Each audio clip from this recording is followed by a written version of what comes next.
ലോറികളിലെ ബാറ്ററിയും ടയറുമടക്കം 2,10,000 രൂപയുടെ സാധനങ്ങൾ മോഷ്ടിച്ച 3 പേർ അറസ്റ്റിൽ.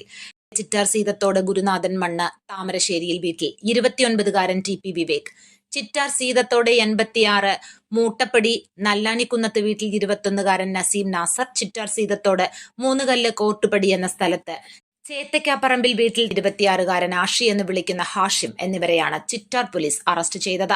നാഷണൽ ഹൈവേ ജോലികളുടെ കരാർ എടുത്തിരുന്ന ആലപ്പുഴ പാതിരപ്പള്ളി ആസ്ഥാനമായി പ്രവർത്തിക്കുന്ന അക്വ ജിനോ ട്രേഡിംഗ് കമ്പനി ജീവനക്കാരായ ഇവർ മെയ് 1-നും ജൂൺ 8-നും ഇടയ്ക്കാണ് ട്രെയിലർ ലോറികളുടെ ബാറ്ററികൾ, ടയറുകൾ, ഡിസ്കുകൾ എന്നിവ മോഷ്ടിച്ച് കടത്തിയത്. കമ്പനിയുടെ സൈറ്റ് മാനേജരായ രാജീവ് വിജയൻ ജൂൺ 20-ന് ചിറ്റാർ പോലീസിൽ പരാതി നൽകുകയും കേസ് രജിസ്റ്റർ ചെയ്യുകയും ചെയ്തു. തുടർന്ന് പരിസരത്തെ CCTV ദൃശ്യങ്ങളുടെയും മറ്റ് ശാസ്ത്രീയ തെളിവുകളുടെയും അടിസ്ഥാനത്തിൽ പ്രതികളെ തിരിച്ചറിഞ്ഞ പോലീസ് ഇവർക്കായി അന്വേഷണം നടത്തി വരികയായിരുന്നു. വിവിധ സംഘങ്ങളായി തിരിഞ്ഞു നടത്തിയ അന്വേഷണത്തിൽ 2-ാം പ്രതി നസീമിനെയും 3-ാം പ്രതി ഹാഷിമിനെയും മൂന്നുകല്ല് എന്ന സ്ഥലത്ത് വെച്ച് അറസ്റ്റ് ചെയ്യുകയും 1-ാം പ്രതിയായ വിവേകിനെ തിരുവനന്തപുരത്ത് നിന്നും അറസ്റ്റ് ചെയ്യുകയും ചെയ്തു. കേസിലെ 1-ാം പ്രതിയായ വിവേക് ചിറ്റാർ പോലീസ് സ്റ്റേഷനിലെ മറ്റ് 3 ക്രിമിനൽ കേസുകളിലും പ്രതിയാണ് എന്ന് പോലീസ് അറിയിച്ചു.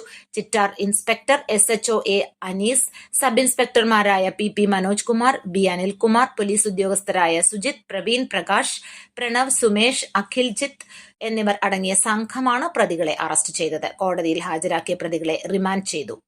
News bureau, Pathanamthitta. അറിഞ്ഞില്ലേ? വേനാട് പ്രവാസി സഹകരണ സംഘത്തിന്റെ ഉടമസ്ഥതയിൽ Jan Aushadhi medical store Adoor high school ജംഗ്ഷനിൽ വൈറ്റ് പോർട്ടിക്കോ ഹോട്ടലിന് സമീപം പ്രവർത്തനം ആരംഭിച്ചിരിക്കുന്നു. Elamannoor high school junction, Kodumon, Enath, Adoor Parthasarathy junction, revenue tower ground floor എന്നിവിടങ്ങളിലെ ജൻ ഔഷധികളിലും 10 മുതൽ 85% വരെ വിലക്കുറവിൽ ഇംഗ്ലീഷ് മരുന്നുകൾ വിൽക്കപ്പെടുന്നു. ജൻ ഔഷധി.